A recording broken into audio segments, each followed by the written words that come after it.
Women's March in Portland is not actually an anti-Trump event. They said it was a family event to bring awareness to women's rights, to races, people with disabilities, and minority communities. Yeah, and a night and day difference from demonstrations that we saw last night. Jennifer Dowling, she's live in downtown with more on last night's protest and today's. Good evening, Jennifer.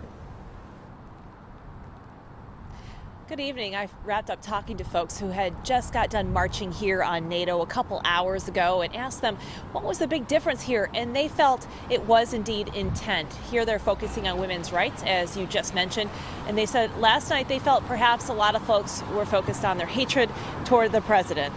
Now, this provided a much different backdrop for today's march, providing a bit of hope, if you will, according to the folks who are out here looking to the future, as opposed to just anger. Now, we did talk to Ted Wheeler outside City Hall for his take after his own wife got done marching. He says that last night's protests were much more tense. At least 5 people were arrested during that march.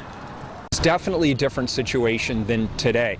Today's march was permitted. We worked with the organizers. We knew where they were going. The police could deploy themselves in a way that made good sense. Whereas last night, we really didn't know what the marchers wanted or where they were going to go.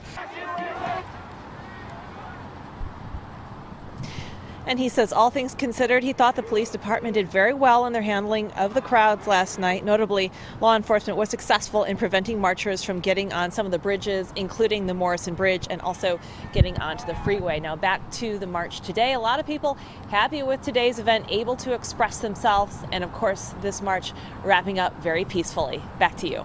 Yeah, much more calmer tonight. Jennifer, thank you for that.